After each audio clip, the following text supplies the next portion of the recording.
के छ साथीहरू, आजको भिडियोमा म भन्न गइरहेको छु आफ्नो शिखर पावर डेभलपमेन्टको आइपिओ को रिजल्ट आइसक्यो।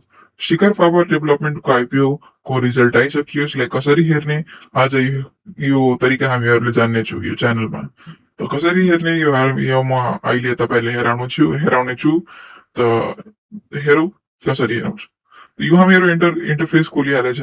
यसबाट हामीहरूले हेर्नुपर्छ हाम्रो डिमेटमा गएर हाम्रो बिओआइडी हुन्छ, उसलाई कपी गरेर यहाँबाट हामीहरूलाई यहाँ यो cdsc.ipo.result मा गएर यहाँ पेस्ट गर्नुपर्छ।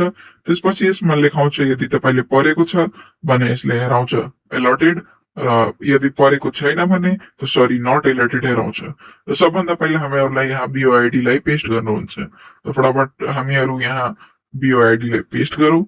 अब यो पेस्ट गरेपछि यसले हेराएको छ अलर्टेड।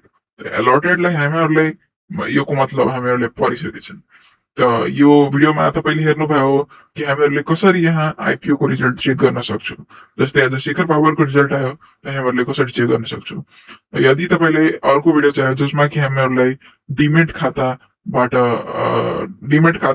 खातामा आएको सेयरलाई बेचेपछि के प्रोसेस गर्नुपर्छ, त्यो गर्नलाई एउटा प्रोसेसको भिडियो बनाउनु छ भने कमेन्ट गर्नु होला।